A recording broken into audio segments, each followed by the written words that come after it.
एक बात है जो कि मैं तुम लोगों को हमेशा कहने की कोशिश करता हूँ, या बात मैंने कभी कभी वीडियोस में कहा भी, कि वो एक चीज कौन सा होता है जिसको तुम टोटली कंट्रोल कर सकते हो, या जिसका टोटल 100% कंट्रोल तुम्हारे हाथ में हो सकता है एंड इज पॉसिबल।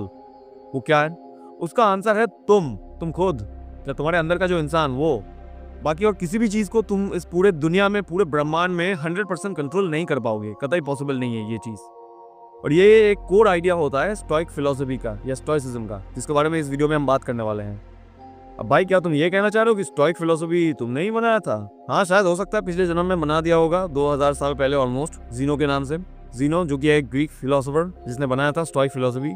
अब देखो, कभी कभी थ्योरीज मैच कर सकते हैं, मेरे थ्योरीज या कुछ फिलोसफी के थ्योरीज, क्योंकि देखो फिलोसफी मेनली सच्चाई के ऊपर चलता है, या चलना चाहिए एटलीस्ट सच्चाई के ऊपर।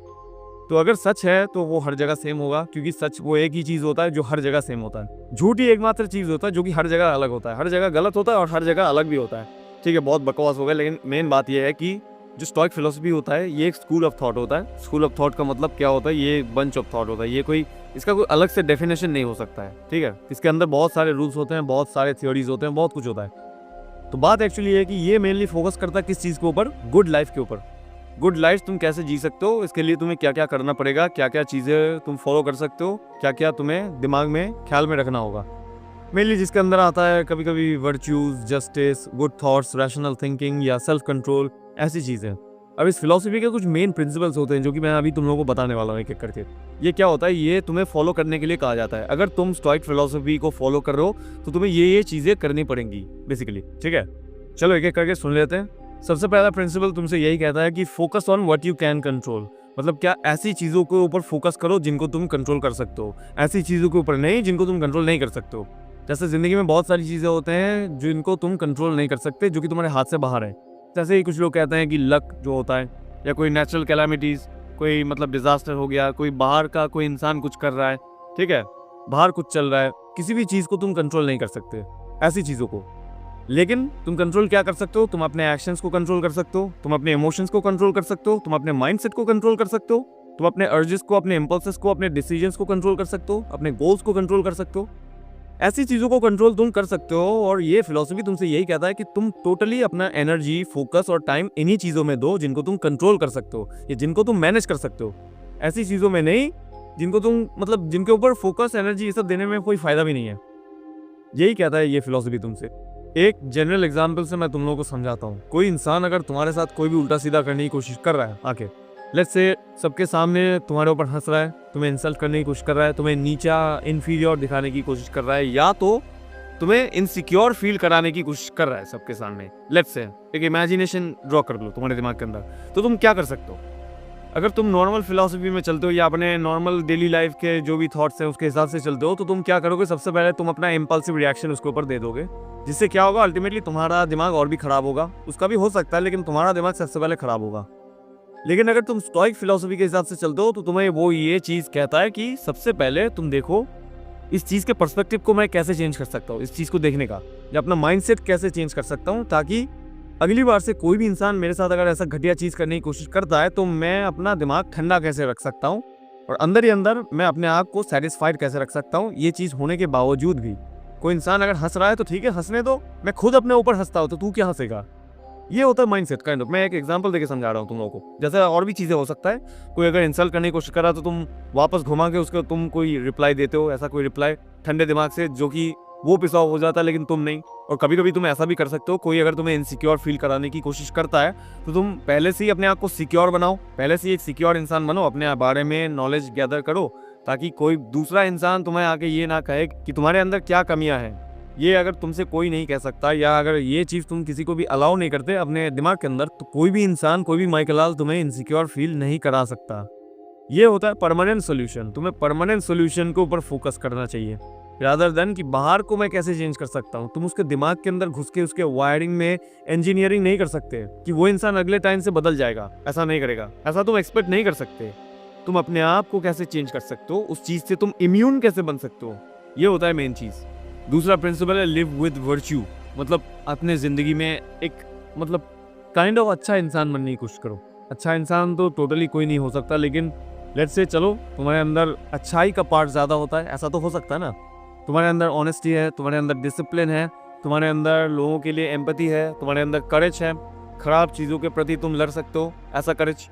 तुम्हारे अंदर सेरेनिटी है, मतलब तुम्हारा बिहेवियर बहुत अच्छा है, तुम अच्छे काम करते हो, तुम लोगों के साथ अच्छे से बिहेव करते हो, तुम ऑनेस्ट हो, तुम लोगों के साथ डिसिप्लिन वे में चलते हो, तुम लोगों के बारे में सोचते हो थोड़ा बहुत, मतलब तुम्हारे अंदर एम्पैथी है कि हाँ मैं लोगों के साथ बुरा नहीं करना चाहता, या लोगों के साथ कोई भी ऐसा चीज़ नहीं करूँगा जिससे वो हर्ट हो या जिससे उनके दिमाग के अंदर मेरे लिए ट्रस्ट खत्म हो जाए। ऐसा कोई भी काम मैं नहीं करने वाला हूँ, और यही तुम्हें स्टोइक फिलॉसफी सिखाता है। बेसिकली तुमसे ये कहना चाह रहा है कि तुम्हारा कैरेक्टर जेन्युइन कैरेक्टर होना चाहिए, और जेन्युइन कैरेक्टर किन चीज़ों से बनता है भाई? इन्हीं चीज़ों से ही बनता है ना, honesty, serenity, empathy, virtues, good thoughts, good work, लोगों के लिए अच्छा काम करना, यही चीज़ें। वेल बिहेव्ड इंसान, वेल मैनर्ड इंसान, डिसिप्लिन। तो यही तुमसे स्टोइक फिलॉसफी कहता है कि इन चीज़ों को डेवलप करो अपने अंदर, या इन चीज़ों के ऊपर काम करो ताकि तुम एक अच्छा कैरेक्टर बना पाओ। और अच्छा कैरेक्टर बाय द वे एक बहुत ही वाइज चीज़ होता है। जिन इंसानों के अंदर होता है ना, उनको पता होता है कि ये कितने काम का चीज़ होता है। और मैं सिर्फ काम के लिए नहीं कह रहा हूँ, ये बहुत ही अच्छा चीज़ होता है। लोगों के अंदर तुम्हारा रेप्यूटेशन एकदम टॉप में रहता है, प्लस तुम्हारा ट्रस्ट भी बना रहता है लोगों के साथ। लोग तुम्हारे ऊपर ट्रस्ट कर पाते हैं कि हाँ ये इंसान एक जेन्युइन बंदा है भाई, चलो इसके ऊपर मैं ट्रस्ट कर सकता हूँ, ये एक इंसान है जिसके साथ मैं कोई भी चीज़ कर सकता हूँ या रिलाई कर सकता हूँ इसके ऊपर बहुत सारी चीज़ों को लेके। तो यही होता है जेन्युइन कैरेक्टर। कोई भी इंसान कोई उल्टे सीधे इंसानों को कोई भी ट्रस्ट करना नहीं चाहता है इतनी ईजिली। तो ये क्या करता है, एक अच्छा कैरेक्टर होना ये एक बहुत ही मैच्योर चीज़ होता है। जो लोग देखना मैच्योर होते हैं असलियत में, वही लोग अच्छे कैरेक्टर लेके घूमते हैं, या उनका कैरेक्टर जेन्युइन होता है। मोस्ट ऑफ द टाइम मैंने देखा है ये चीज़, क्योंकि उनके अंदर ये इंटेलिजेंस है ना, हाँ ये बुद्धि है कि हाँ अच्छा कैरेक्टर रखना बहुत ही इंपॉर्टेंट चीज़ होता है। लोगों के बीच में तुम्हारा एक अच्छा इमेज बना रहता है, मतलब तुम्हें इमेज की परवाह नहीं करनी पड़ेगी। तुम्हारा रियल इमेज अगर ऐसा ही जेन्युइन होगा तो लोग ऑटोमेटिकली तुम्हारे पास आएंगे और तुम्हारे बारे में अच्छा सोचेंगे।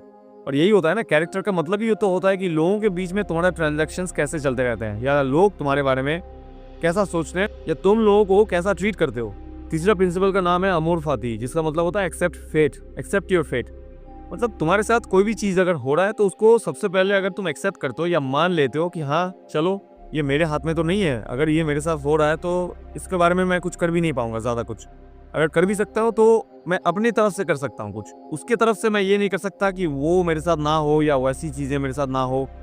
ठीक है, कोई भी चीज़ अगर तुम्हारे साथ मतलब जानबूझ के नहीं होता है, उन्हीं चीज़ों की मैं बात कर रहा हूँ, तो जो चीज़ें कंट्रोलेबल नहीं है, तो अगर ऐसी चीज़ें तुम्हारे साथ हो रही है तो उनको एक्सेप्ट करो सबसे पहले। अगर एक्सेप्ट करते हो तुम्हारे लिए लाइफ काफ़ी ज़्यादा ईजी हो जाता है, तुम चीज़ों को एक्सेप्ट करके चलते हो। ठीक है, तुम्हारे साथ कोई भी चीज़ हो रहा है उसके ऊपर तुम दिमाग ख़राब नहीं करते हो, तुम सिर्फ उन्हीं चीज़ों के ऊपर दिमाग देते हो जिनको तुम कंट्रोल कर सकते हो। तो फेथ एक्सेप्ट करना बहुत ही इंपॉर्टेंट चीज़ होता है। अगर तुम फेथ को एक्सेप्ट नहीं करते, या तुम्हारे साथ जो भी हो रहा है जिसको तुम कंट्रोल नहीं कर सकते उसको तुम एक्सेप्ट भी अगर नहीं करते हो, तो तुम्हारा दिमाग ख़राब हो जाएगा। एक्चुअली रियलिटी को एक्सेप्ट करने से तुम्हारा लाइफ और भी ज़्यादा ईजी हो जाता है, क्योंकि तुम रियलिटी के हिसाब से फिर चलना शुरू कर देते हो। तुम झूठ से नहीं चलते, तुम सच्चाई के पाथ पे चलते हो। सच्चाई के पाथ पे या नॉलेज रखे जितना चलोगे, सच के साथ फैक्ट्स के साथ जितना चलोगे, उतना ही तुम्हारे लिए ज़िंदगी आसान हो जाएगा, या तुम्हारे लिए फ़ायदेमंद होगा। एटलीस्ट कि ज़िंदगी में तुम रियलिटी के बारे में जानते हो तो तुम वैसे ही स्टेप्स लेते हो जो कि रियलिटी में फेवर करता है, उसके ऑपोजिट नहीं करते। चौथा प्रिंसिपल होता है अपने मौत को याद रखना, फिर जो करना है करो अपनी ज़िंदगी में। इसका मतलब क्या होता है, ये चीज़ जो होता है ये इसके बारे में इंसान ज़्यादा नहीं सोचता है। कौन इंसान मौत के बारे में पूरा दिन सोचता है? मैं भी नहीं सोचता हूँ, लेकिन ये तुम्हें याद दिलाने के लिए होता है कि अगर तुम मौत के बारे में याद रखते हो, तुम उससे ये जान पाते हो कि हाँ ज़िंदगी लिमिटेड चीज़ होता है, ज़िंदगी में टाइम भी बहुत ज़्यादा लिमिटेड है, ज़िंदगी बहुत ही शॉर्ट है एक्चुअली। देखते देखते 5 साल 15 साल ऐसे बीत जाते हैं। तो यहाँ पे तुम क्या कर सकते हो, अगर तुम्हारे अंदर मौत के बारे में एक चिंता होगी या एक छोटा सा डर भी होगा कहीं कोने में दिमाग के अंदर, तो क्या होगा, तुम्हारे अंदर काम करने का एक इमरजेंसी आएगा, या काम करने का एक मतलब चुल होगा कि हाँ चलो मौत करीब आ रही है, दिन और भी चले जा रहे हैं, तो मेरे को करना पड़ेगा, मेरे को टाइम वेस्ट नहीं करना है, मेरे को टाइम को यूटिलाइज करना है। टाइम मेरी जिंदगी में बहुत ज़्यादा लिमिटेड करेंसी होता है, सबसे कीमती करेंसी होता है, पैसों से भी ज़्यादा कीमती होता है टाइम। अगर इसको मैं इस्तेमाल नहीं करता हूँ तो मैं बहुत बड़ी चीज़ को खो रहा हूँ। ये जब तुम्हारे अंदर ऐसा माइंडसेट या ऐसा थॉट आ जाएगा, तुम तुरंत ही अपनी ज़िंदगी में काम करने लग जाओगे या अपने पर्पस में लग जाओगे कि हाँ चलो मेरे जितने भी पर्पसेस हैं ज़िंदगी में जिनको मैंने सेट किया है उनको मैं फुलफिल करने में अब लग जाऊँगा, क्योंकि मेरा ज़िंदगी छोटा है, इसी के अंदर मेरे को सब कुछ करना पड़ेगा। फिफ्थ प्रिंसिपल ये होता है अपने इमोशंस को मास्टर करना सीखो, कंट्रोल नहीं। कंट्रोल का मतलब होता है उनको सप्रेस कर देना नहीं, मास्टर का मतलब होता है तुम्हारे अंदर हर तरह के इमोशंस हैं और रहने वाले हैं पूरी ज़िंदगी भर, लेकिन तुम्हें ये पता होना चाहिए कि कब कैसे और किन इमोशंस को इस्तेमाल करना चाहिए कौन सी सिचुएशन में, और इस्तेमाल करना चाहिए भी या नहीं, ये भी एक फैक्टर होता है बहुत बड़ा। कभी कभी हम छोटी मोटी चीज़ों को लेकर बहुत ज़्यादा इमोशनल हो जाते हैं और हमारे अंदर से क्या होता है, उल्टा सीधा डिसीजंस निकल जाते हैं या उल्टा सीधा हम काम करके बैठ जाते हैं, जो कि हमें अल्टीमेटली रिग्रेट होता है कि ये हमें नहीं करना चाहिए था, या इसको कमिट करना बहुत ज़्यादा मेरे लिए भूल हो गया या मिस्टेक हो गया बहुत बड़ा। और ये ऐसे नहीं आएगा मेरे भाई, इसके ऊपर तुम्हें काम करना पड़ेगा। ये प्रैक्टिस से आता है, बहुत दिनों का प्रैक्टिस होता है। बहुत सारी चीज़ें तुम्हें करनी पड़ेंगी, तुम्हें रियलिटी के बारे में जानना पड़ेगा, तुम्हें रियलिटी को देखना पड़ेगा, ऑब्जर्व करना पड़ेगा, तुम्हें तरह तरह की चीज़ों के बारे में, लोगों के बारे में नॉलेज गैदर करना पड़ेगा, एक्सपीरियंसेस गैदर करने पड़ेंगे, कीनली ऑब्जर्व करना पड़ेगा हर चीज़ को, ठीक है। अल्टीमेटली क्या होगा, जिससे तुम्हारा विजडम ग्रो होगा, और विजडम अगर तुम्हारे अंदर एक बार ग्रो हो जाता है तो तुम्हारा विजडम ही तुम्हारे इमोशंस को मैनेज करता है। क्या होता है, अगर तुम रोज किसी भी चीज़ को फेस कर रहे हो या उस चीज़ को लेके तुम मतलब काम कर रहे हो, तो वो चीज़ तुम्हारे लिए नॉर्मल हो जाता है। मतलब क्या, तुम उस चीज़ से यूज टू हो चुके हो। ऐसे ही अगर तुम तरह तरह की चीज़ों के साथ तुम नॉर्मल हो चुके हो या रोज़ रोज़ एक्सपीरियंस करते हो उन चीज़ों को या फेस करते रहते हो, तो तुम्हारे इमोशंस भी उन सब चीज़ों से नॉर्मल हो जाते हैं। मतलब तुम अल्टीमेटली इमोशनली स्ट्रांग बन गए हो। समझ गए ना? इसका मतलब क्या होता है, वो छोटी मोटी चीज़ें जो तुम्हें पहले बॉदर करती थी, आज वो तुम्हें बॉदर नहीं करती है, ठीक है। आज वो तुम्हारे लिए नॉर्मल हो चुके हैं या छोटी मोटी चीज़ें हो चुकी है। अब तुम्हें नई चीज़ें चाहिए या और भी बड़ी चीज़ों के साथ तुम्हें नॉर्मलाइज करना पड़ेगा, ताकि तुम और भी ज़्यादा इमोशनली स्ट्रांग बन पाओ। अब एक क्वेश्चन सबके दिमाग में आ सकता है कि ये फिलॉसफी कितना प्रैक्टिकल होता है, या प्रैक्टिकल लाइफ में इस चीज़ का इस्तेमाल कितना हो सकता है। देखो, अगर तुम मुझसे पूछना चाहते हो तो ये बहुत ज़्यादा प्रैक्टिकल फिलॉसफी होता है। मतलब इस चीज़ को तुम अपने ज़िंदगी में ऑब्वियसली रियल लाइफ सिनेरियोज में यूज़ या अप्लाई कर सकते हो। ये बहुत ही यूजफुल चीज़ होता है, ठीक है। ये इतना भी अनरियलिस्टिक या ऐसा कुछ फिलॉसफी नहीं है जिसको तुम फॉलो नहीं कर सकते। तो ये एक्चुअली बहुत ही प्रैक्टिकल होता है। जितने भी चीज़ों के बारे में मैंने डिस्कस किया, एक बार तुम खुद सोच के देख लो, वो इतना भी कोई हार्ड चीज़ नहीं है या इतना भी कोई अनरियलिस्टिक चीज़ नहीं है जिसको फॉलो नहीं किया जा सकता। और अगर किया जा सकता है तो ये तुम्हारे लिए प्रैक्टिकल लाइफ में बहुत ज़्यादा हेल्पफुल हो सकता है। अब देखो, इन सब चीज़ों के अलावा और भी बहुत सारी चीज़ें हैं इसके अंदर, ठीक है। ये इतना छोटा भी नहीं है ये फिलॉसफी का मतलब क्या, ये एक समुंदर होता है, वास्ट चीज़ होता है। इसके अंदर बहुत सारी चीज़ें आती हैं, लेकिन क्या हर चीज़ को तो मैं इस वीडियो में इंक्लूड नहीं कर सकता हूँ ना, बहुत ज़्यादा टाइम लग जाएगा। तो क्या है, मैं तुम लोगों को एक रेफरेंस देना चाहूँगा। अगर डीपली और भी अच्छी तरीके से स्टोइक फिलॉसफी के बारे में पढ़ना चाहते हो तो मैं तुम लोगों को एक रेफरेंस देता हूँ। तुम रायन हॉलिडे के बुक्स को पढ़ो। रायन हॉलिडे का जो बुक्स है वो मेनली स्टोइक फिलॉसफी के ऊपर ही बेस्ड है, ठीक है। तो अगर तुम स्टोइक फिलॉसफी के बारे में पढ़ना चाहते हो तो इसके ढेर सारे बुक्स हैं, तो ढेर सारे बुक्स को एक एक करके तुम पढ़ सकते हो, ठीक है। और अगर तुम मेरे फिलॉसफी या मेरे आइडियाज़ के बारे में पढ़ना चाहते हो, जो कि मेनली ज़िंदगी के बेसिक से बेसिक प्रॉब्लम्स को सॉल्व करता है या सॉल्व करने के बारे में तुम्हें एक पर्सपेक्टिव देता है, या और भी बहुत सारी चीज़ें हैं ह्यूमन बिहेवियर को लेके, तो तुम एक काम कर सकते हो। और भी अच्छा एक चीज़ है, ठीक है, मेरा खुद का बुक है जो कि मैंने खुद लिखा है अपने हाथों से। मेरे बुक का नाम है certain things in an uncertain life, जहाँ अमेज़न का लिंक तुम्हें डिस्क्रिप्शन में मिल भी जाएगा, तुम इसको चेकआउट कर सकते हो, ठीक है। अगर तुम्हें जेन्युइनली खरीदने का या पढ़ने का मन करता है, ठीक है, इसके अंदर बहुत सारे चैप्टर्स हैं पढ़ने के लिए, तुम पढ़ सकते हो एक एक करके, कोई प्रॉब्लम नहीं है। बस इस लिंक में जाके खरीद लो, खरीद के पढ़ना स्टार्ट कर दो, ठीक है।